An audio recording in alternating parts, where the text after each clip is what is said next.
are listening to the Amoda Maa podcast. In this series, Amoda explores her essential teaching through conversation and excerpts from interviews and events. To find out more about events and to sign up for her newsletter, go to www.amodamaa.com. Please subscribe, comment and share if this podcast moves you. And if you feel called to donate, please go to the website. Thanks for listening, and we hope you enjoy. Greetings everyone, and welcome back to another podcast with Amoda Maa. Today we're going to be talking about death in the context of spiritual awakening. So, hello Amoda. Hello Kavi, hello everyone. Amoda, let's get straight into this.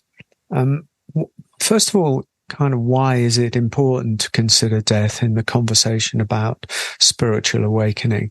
If we can get the context, the value of why it's important, then we can dive into, what it actually means, what the, the kind of inside the inside. So, I mean, people. The last thing many people want to do is talk about death. And secretly, maybe everybody knows it's inevitable, but, certainly in society, in many ways, it's not a subject that's brought out into the open. It's something that is carried secretly, unconsciously or whatever, but in the spiritual awakening context, it seems to be a valuable, important, matter to talk about. So why? There's really two aspects to this in terms of its relevance on the path of spiritual awakening or spiritual liberation. One is,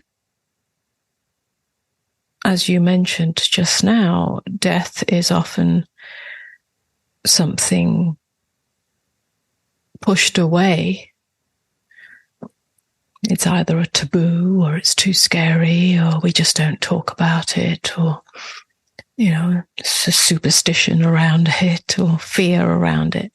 And that's precisely it. There are so many beliefs, unexamined beliefs about death, so many unexamined beliefs about my death.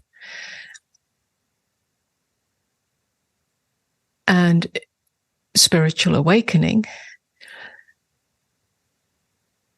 living a life of inner freedom, necessitates the unpacking or the undoing of all beliefs, all unexamined beliefs, all unconscious inherited ideas and thoughts and ideologies, whether they're inherited from our family or our culture or our education or our spiritual beliefs. Whatever remains unexamined must be brought into the glaring light of inquiry, of clear seeing, in order to examine whether it's true, not true as a belief system or an ideology or a dogma, but can we know it to be true in the openness of now, in the presence of now, or is it a fear of the future? And so on. So on that level, everything that is part of the human experience, and death is an inevitable part of the human experience, is called to be examined. Otherwise, it remains as, in the shadow realms as part of our ego identity, which has a basis in fear and defense, defendedness, and so on. So that's one aspect to it. And then the other aspect to it is the parallel between spiritual awakening, liberation from ego identity, and death, actual physical death. In other words, death of the body and death of the self-identity. There's a parallel between those two. Perhaps more than a parallel. They're in some ways the one and the same. Yeah. We can examine that perhaps a little bit more. So on that level, all of this is sort of an important part of the examination, the exploration. Well, let's dive into it. I hear what you're saying. I know you've talked about this quite a lot, in the teaching over the years because of the parallel. Because everything must be included in the unpacking of imagination. But this one, the conversation about death, which has its, its metaphor, or not even a metaphor, but literally in the conversation about awakening, they seem to be the same. And as you're speaking, I thought, is this in a way about fear? So, I want to explore that with you because so much of it is about fear. So should we start there of unpacking why is there so much fear about death? And then also, how does that relate to the journey of awakening?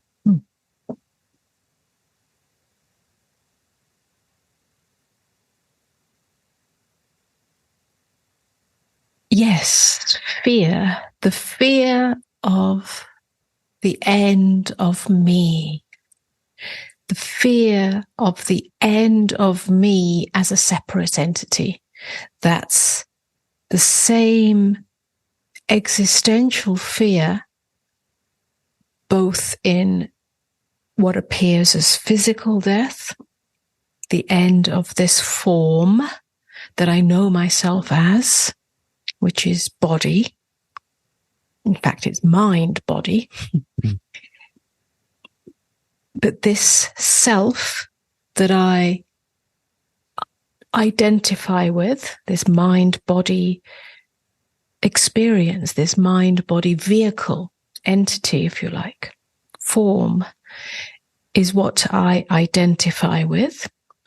And if I identify with that solely as that, in other words, a finite self, I begin and end here at the boundary of this body, then there will be a fear of the end of me. What happens to the me when this form comes to an end? And there's a great existential fear in that. That's the same fear that reveals itself in awakening, which is the end of me, because that's what awakening is. At least in that moment, yeah? We have to talk about the now, yeah? Not talking about what might happen afterwards. We're talking about the experience of it now. In awakening, in true awakening, when the identity of me comes undone, there's an existential terror of the end of me. And if we give our allegiance to that terror, then we retract or contract back from that undoing, which is a merging into the infinite. And the awakening that was possible, the doorway, the glimpse, shuts again. Yeah.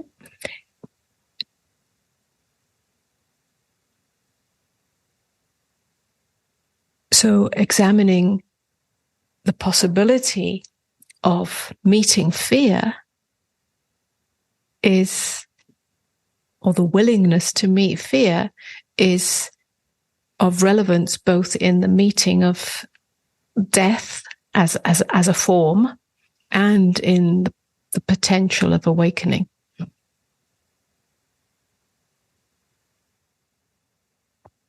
And yet fear is what most people don't want to look at, if you like. Examine, feel, because it's a visceral feeling. So is it the thought? Is it actually a thought through fear, or is it like a primal or an unconscious fear? Is it? It's not actually. Is it? It's not rational in the sense that we're talking here. And I'm trying to get underneath it in a way. I mean, it's a terror, right? For many, it's a terror. It's an existential terror that is unexamined. Because so much is predicated on it. So much of the construct of the ego self, let's call it, is predicated on that. So yes. It's what one might call the main pin. It's the foundation. It is. Yes, it is. It's the main pin of our identity. It's the main pin of our existence. And if we can meet that without a conclusion, because it is unconscious, it's not rational, but there is a kind of process or mechanism that takes place in that unconsciousness, which is what we might call a conclusion making. That if this is the end of me, if I don't exist, the conclusion is, well, it's not really formed, but we can come to many conclusions. One is my life is irrelevant. Yes, meaninglessness. Yes. It's meaningless. Yes. The other one is, it could be it's almost like a punishment. It's like I'm erased, and that's something terrible. I need to exist in order to know myself as worthy. Yeah. Again, that comes back to that comes back to meaningfulness. Yeah, my life is meaningful. Right. Yes. There are many subtle layers in that, but that's the crux of it. So to be able to meet fear, if you like, as it arises, without coming to that conclusion, without any conclusion, that's the invitation. And what we're speaking about here is, well, it's a number of things. What we're speaking of here is surrender to the not knowing. Surrender. I don't like saying to, because it creates a separation. Let's say surrender in the not knowing. Surrender in presence. Surrender in openness. It's absolutely now. There's nothing. There's no conclusion. There's no position. There's no landing place. If that is the nature of surrender, then the possibility is that main pin, which is an existential fear that has no true basis, that main pin, which is what holds the whole scaffolding of the me identity as a separate self, the possibilities for that to come undone, at least in that moment. And if it truly comes undone, it's like the main pin is pulled out. In that moment. In that moment, and that's all that matters. And in that moment, there is freedom, there is liberation. Perhaps I should say, prior to the knowing of liberation, there is death and rebirth. The me identity in that moment dies. It dies into the void. We can also use the word the infinite that has no form in that moment. And the miracle is, if you like, it is also reborn in that moment. So it's a death and a rebirth. It's reborn as awakened consciousness. That includes the form in awakening, yeah, because you don't actually physically die. But the form is no longer limited by its finiteness.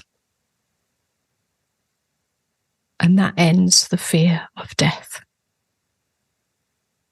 It ends the fear of separation.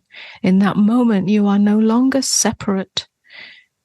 You are one with life itself. And life includes birth and death. And every moment is a birth and a death. Every in-breath is an out-breath is a birth and a death. And the whole nature of life, living, changes. Yeah.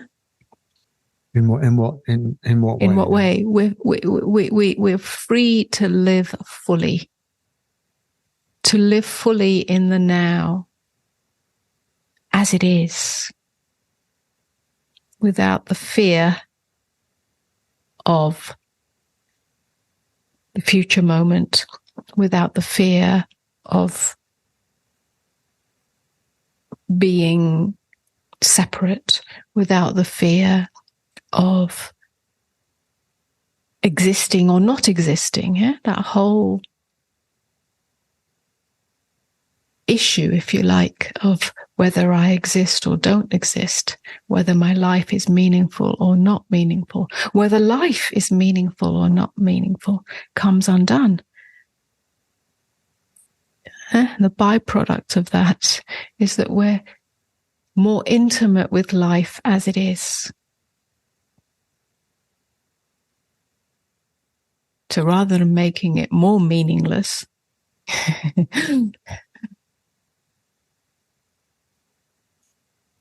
it doesn't make it more meaningful, but it allows a deep intimacy with what is. And in that deep intimacy with what is, we're no longer defending against life. So anyway, we've moved now into what it means in terms of living life more fully, but perhaps we should remain with that conversation around fear if there's still more of that to unpack. Well, in a sense, there is always more to unpack, because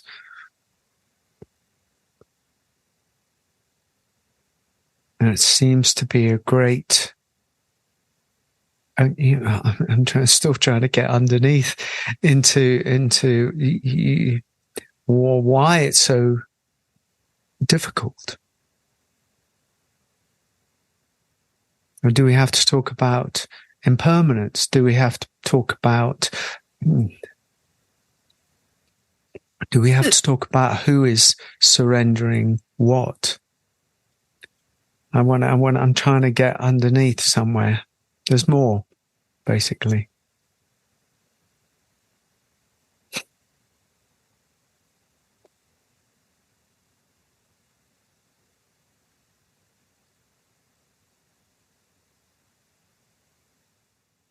The fear of the me not existing is essentially an ignorance of true nature.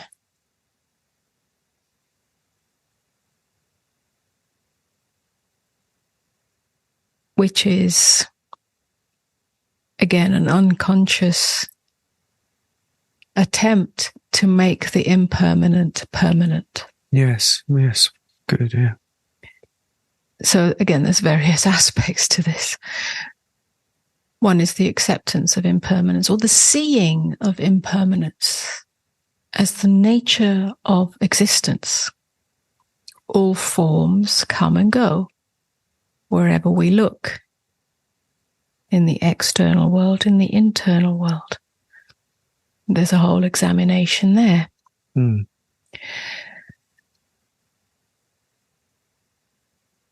And then there's the whole examination of what we identify with, how I identify myself. Am I identified by this body, which is finite? Am I identified by these thoughts, which are finite?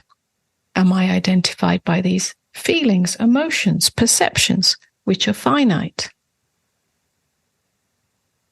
And can I find true peace in that finiteness?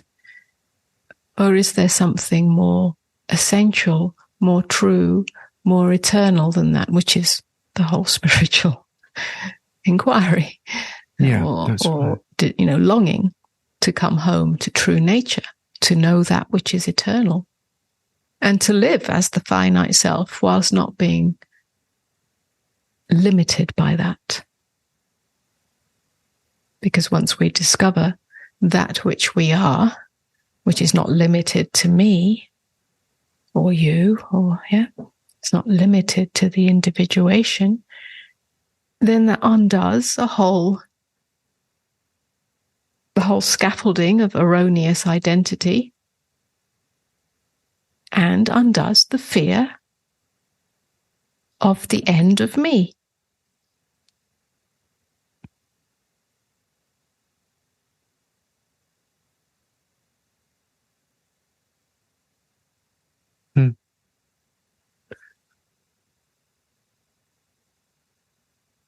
The end. Well, this is such a profound examination, isn't it? Well, again, it has. I mean, we're not offering a teaching program here, so we're just exploring the topic to some degree. But there are many, if you like, doorways into this examination. It's not just a straightforward, if you do A, B, or C, or think about A, B, or C, or undo belief A, B, and C, then you're going to be resolved in this whole issue. It's a journey that has many levels and layers to it. One is the actual meeting of the idea of death, the concept of death, the reality of death, or the imagination of death. And how do we meet that? Do we meet that with resistance, or can we soften in that meeting place? And initially that meeting place is in the mind, is in the thought, and any feelings that come up around that. So that's a whole area of actual experiential exploration, inquiry.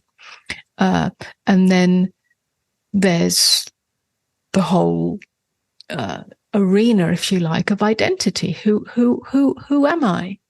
Who am I really? Not as a personhood, not as a personality, but what is my fundamental nature?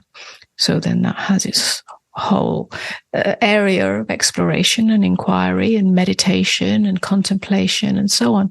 So we can, and then there's the whole invitation of surrender, which is relevant to this.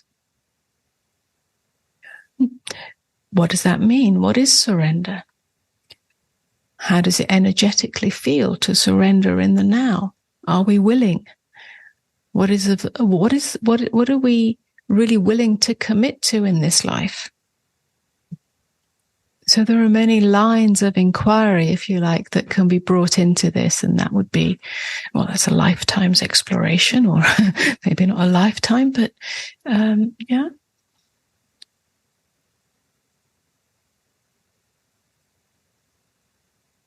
Suffice it to say that in this short conversation, we're highlighting perhaps the relevance of the value of including the exploration, the conversation, and so on of death in spiritual inquiry, or not. It's simply in living life, just being human. We can bring that closer to home, and we can invite that, the contemplation of the impermanence of all things into just the living of ordinary life. Yeah. And I mean, I know for myself that, this contemplation, let's call it, this broad, deep, profound contemplation. I mean, not only in its dramatic sense, when I was ill, for instance, I'm going to die there, that brought things starkly into focus. And there was a need to go through everything that you've been pointing to. But then actually in the everyday life, in the day-to-day life, the death of all things in the day-to-day life has actually enormously helped my own process of accepting life, the living of this life. So it's sort of not only in its profoundest sense, but also, as you were talking about, in its most intimate sense. Everything that we argue with is impermanent. That's right. Everything that all obstacles are impermanent. All the thoughts that come in this tormented head, sometimes they're impermanent. Every aggravation that happens on the outside is impermanent. And I've stood back and looked at that and said, wow, and I'm giving it all of my devotion. And therein, there's been the invitation that you're talking about to surrender. Now, what is being surrendered? Who is being surrendered? How is that? Yeah, is another kind of matter. But it's certainly, for me, has been almost the most valuable, because so much, as we said, is predicated on imagining somehow it's permanent.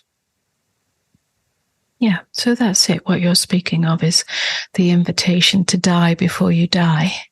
Right. Which is exactly that. So death takes place on many levels. It's not just the physical death or the end of my life. It's the end of everything we carry into this moment. Yes. And in the unconscious state, a lot is carried into this moment. Yeah, the aggravations, the grievances, the memories, the hopes, the fears, and so on and so on. Yeah, we carry. And so this is an invitation to die before you die, as you said.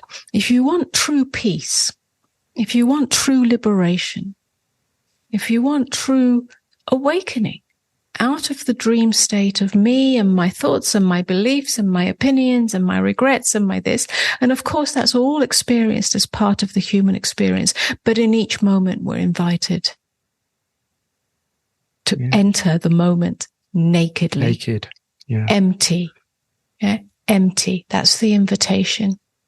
And so that is unconsciously, if you like, scary to the unconscious mind, because the unconscious mind is identified by that prison it carries with it. Yes. So we are talking about awakening. Yes. Can I ask a question at that point? Because you just pointed out something really, I think, very valuable. And that is that the self that's carrying the baggage of identity it tends to be high drama. So when the invitation comes to enter this moment naked, as you're saying, which is to the invitation to put down that baggage that has everything of the self in it, then the self that's imagining itself being put down creates a high drama out of it. And people get very stuck at the point of that high drama. So what I'm kind of asking is it high drama? We're not talking about physical death. We're talking about the death of the self in the spiritual awakening. Is it high drama, or is it low drama, or is it no drama? It's no drama.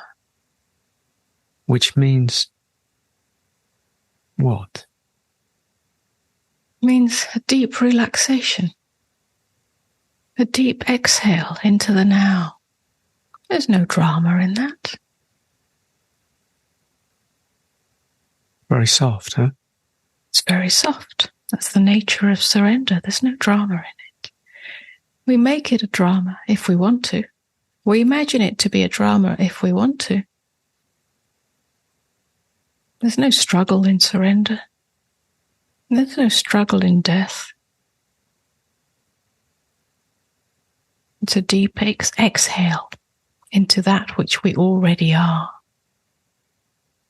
It's like entering the slipstream that was always here, just occluded by our drama making. And if we say drama, what we're perhaps talking about is the many narratives about me and my failures and my successes and my desires and my wanting and my struggles and my clinging to what essentially is impermanent but trying to make it permanent. That's the drama. But if you just let go of that, because it's not real, it's not true, and there's no drama, then you can live in the slipstream of life. Even when thoughts arise, of course they do. We're not completely identified with those thoughts. There's a slipstream within which those thoughts appear, and that slipstream is eternal. And it's not dramatic.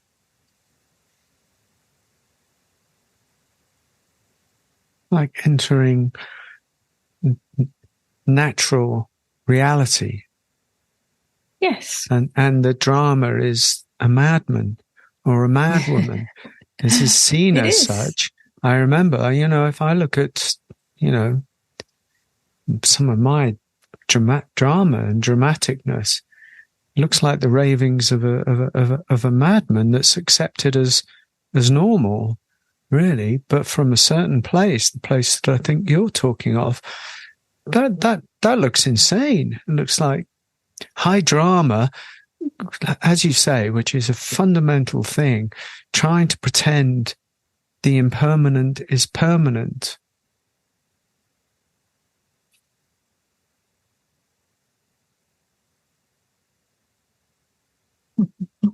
And that dissolves, yeah, that in that relaxation, that softness, that.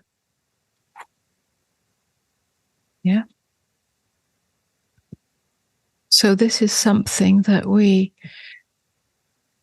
can invite ourselves, yes, and I'm speaking to those who are willing for that invitation. Invite ourselves to exhale fully now. That exhale takes place on many levels. To relax fully now. To enter or be in this moment naked, without the baggage. This moment and this moment and this moment and this moment. Until the moment of, it's one eternal moment. This moment. Eventually this moment will include the letting go, if you like, of this body. And then we meet this moment, the letting go of the body with the same exhale, with the same softness, with the same relaxation. I remember, actually, your mother, who is a very tormented, high drama self, as we know. And in the final days of her life that we were with her, it seems to me an extraordinary thing happened. Where some of that you're talking about actually, took place. which was extraordinary for us to witness in somebody who had been so fixated, just like others, no different in that way, fixated with the self. So it's like the time is now. And if it's a then now, right at the end of the physical life, the whole life that's been devoted to the self and all of its high drama, it's neurotic, it's everything like that, which is all of us. There it was in the final breaths, the breath out and the acceptance and the surrender. I surrender into this. It's a very Jesus moment in a way, isn't it? It's Well, as Jesus said, it is harder for a rich man to enter the kingdom of heaven than for a camel to enter the eye of a needle. Which means precisely this. It doesn't mean that being rich or having material wealth is something sinful. But it means that if you attempt to enter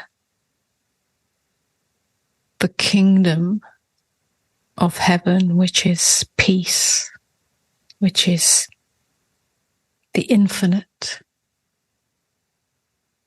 the eternal presence, if you attempt to enter that, to find fulfillment in that, to know fulfillment in that or as that, carrying the accumulations of a lifetime, and those accumulations are not just material, they are belief systems, opinions, identities of me as this and that, and so on, or fears of the future, fear of hell, burning in hell, or the desire to be in some paradise called heaven of the imagination. If we carry all of that with us, we can never know true fulfillment. We can never know true peace, either in this form or without the form. There is no true resting place in that. So we must enter the kingdom of heaven naked, innocent, simply present, simply here as awareness. Awareness that is not limited or bound by this finite form. Awareness doesn't end here.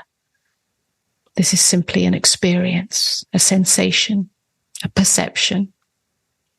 Then there's the possibility of knowing true peace in life, in death, or in whatever may take place after death.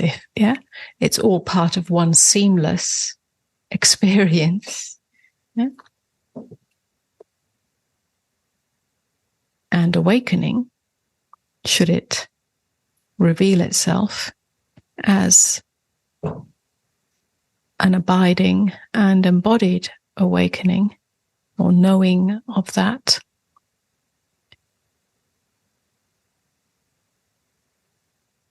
brings an end to the carrying of that baggage, of that structure.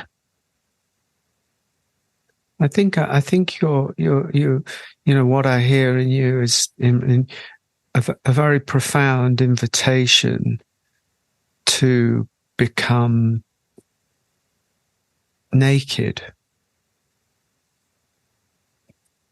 because and I know we meet this a lot, is there is a terror. It's not the terror of death necessarily, or there can be, but there's also a terror of feeling naked in the face of existence, in the face of other people, what it means. And this is relevant because there is a and I hear you, I see you in the teaching all the time, kind of coming back to this willingness to be naked, which is divest of anything, to find out what that anything is, what's in the bag, without going into necessarily, although you do, some of the details. Well, I've got this thing in the bag, and I've got this problem, and I've got this trauma, and I've got this. It's essentially, it doesn't really matter to you. Is this correct? It's not what's in the bag that needs to be looked at necessarily. It's the bag. It's the whole thing. It's realizing that ultimately the bag is of your own creation. And you have the capacity to realize, that's right, of your own creation. And you have the capacity as consciousness, as conscious awareness, to put the bag down softly and gently, automatically, sometimes. And we can go deeper than that, which there is no bag to put down. Oh, that's like the ultimate inquiry, is that? That's like a non-dual inquiry in a sense, isn't it? That's right. When I say the bag, yes, the bag is of your own creation. It doesn't mean that you can put it down and then pick it up, or that you can create a better bag. Yes. It means, realizing that there is no bag. Made it up. We're in the Matrix. We're in an episode of the Matrix now. There is no spoon. That's right. And entering naked or being naked is not a threat to the personhood. It doesn't mean that we just, this is where it gets often mistaken, that we just, put ourselves in the face of danger, or a dangerous situation, or an abusive situation, or being taken advantage of. Yeah. I'm naked. You can do whatever you like to me. No. We're not talking on the level of personhood. We're talking on the level of consciousness. Consciousness is naked because it is. But if you fill consciousness with the bag of who you think you are, and all the beliefs and strategies and opinions and positions and narratives, then consciousness is occluded by that. So this is realizing that occlusion, you've created it, you've imagined it, you think that's reality. So you can enter this moment, you can be in this moment as naked consciousness. Consciousness just is. And whatever appears in it, but I am not that. I'm not limited or identified by that. I can experience it, but consciousness itself is naked. The personhood is not naked. I wear clothes to protect myself. I can say yes and no with healthy boundaries. And so on and so on. Yeah, I can choose to go left or right or up or down or whatever. The personhood is clothed. That's part of our human experience and functional experience. I can choose to clothe it lightly, or I can choose to wear a suit of armor should I need it. That's my choice. That's my intelligence. But consciousness is naked. And for most people, consciousness is not known as that nakedness. Yes. It's all stuck together, really. Yes, and that's what we're speaking of. And that's what Jesus was alluding to, pointing to, speaking to. I seem to remember a little poem that I wrote, and I can't remember it at all, but it was about the temple. It was if the temple is filled with stuff, there's no room for the divine. That's right. God can only fill an empty vessel.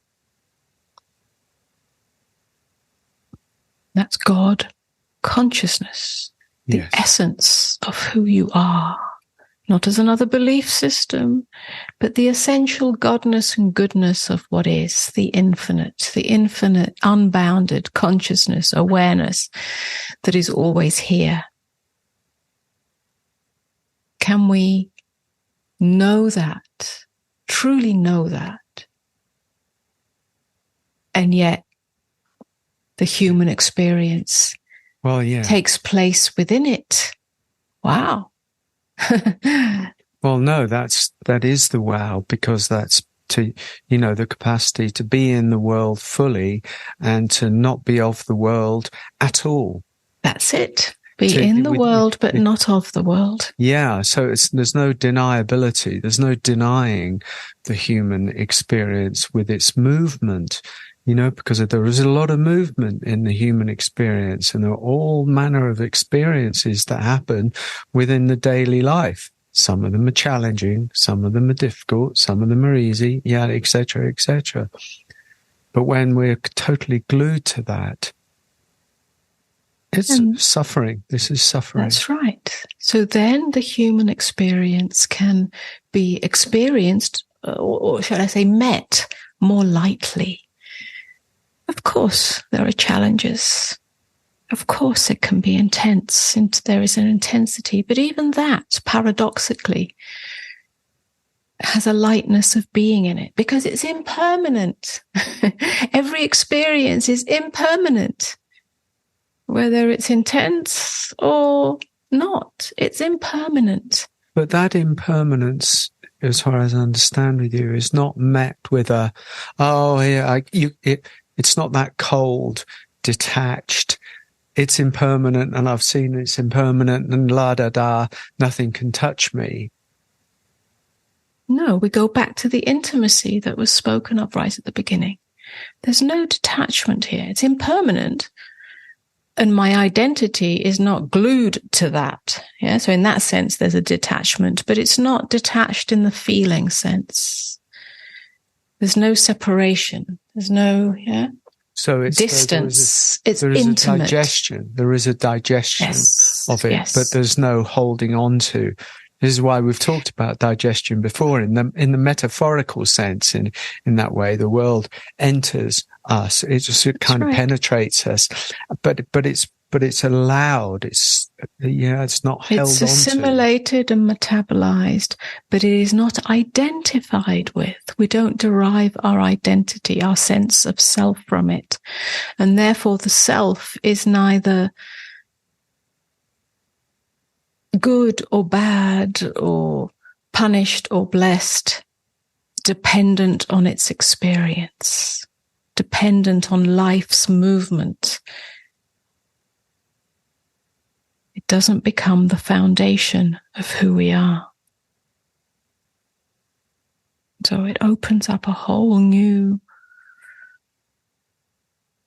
way of being in life. Yes. Very fresh. Living life fully, living life freshly. Yes. With the full depth and breadth of its exquisite agony.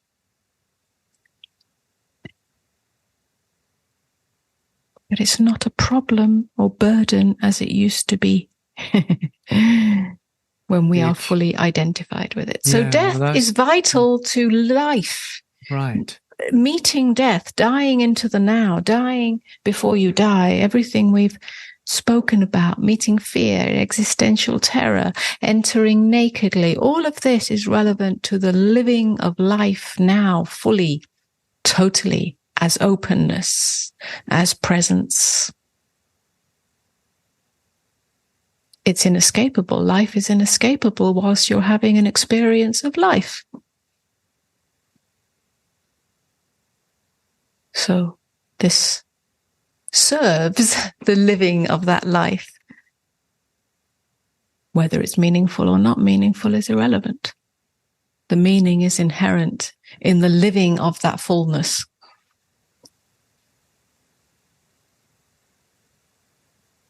Yeah, we opened the door in this conversation. And we've, it's utterly relevant. I would say it's pivotal. I would say at some point, either at the beginning, at the middle, or at the end, or always in this spiritual awakening, and this deepest of transformations, it is always the invitation here, with you and with I.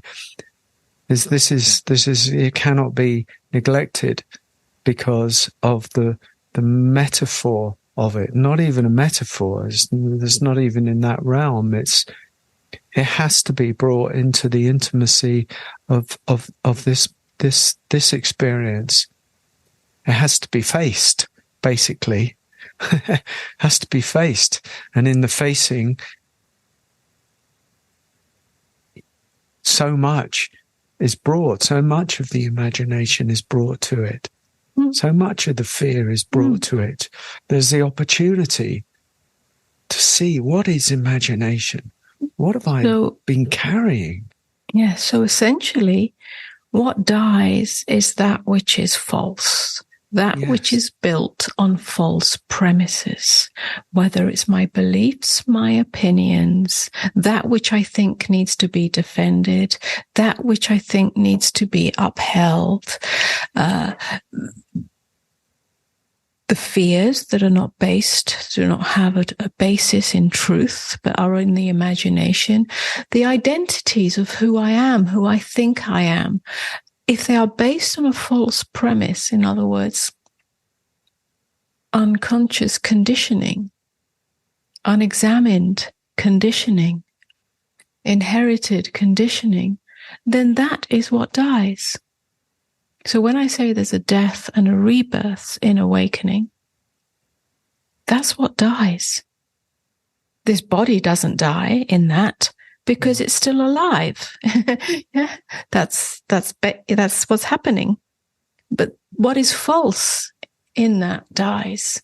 And that undoes the structure of me that I had thought I had been living in as a prison. It's a prison. The structure of me is a prison because it was built of unexamined ideas about me, beliefs about me, and so on. And when that comes undone, it's a death. It's a psychological death. But it's not a terrible death. It's a beautiful death because only the false dies. It's simply seen through. It comes undone energetically. And when I say rebirth, you're not reborn as a better self or a more enlightened self. That's also an illusion. Yes, we don't have to go there right now. But you're reborn into now. And this personhood, this experience continues, but without the false structures. And that is liberation. That is clarity. That is openness. That is presence. That is love. That is freshness. And that changes everything. Kind of changes nothing, but it changes everything. No, but you're not reborn as an enlightened being. We call it enlightenment. We call it awakening. And when we speak of it, it sounds like the self has awakened. And that's what people want. They want the self to awaken, but it's not the self that awakens. You awaken to the nakedness of what is. That's an awakeness because it's not clouded. It's not occluded by the prison of me and my thoughts and beliefs and opinions and blah, blah, blah. I'd only add that when you said that the list of beautiful things, there is a peace. There is a peacefulness that arises.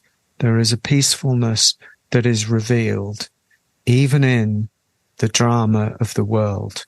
And I know that the peacefulness has been a boon to my existence, because the agitated self will go on and on and on. And on, right until those final moments.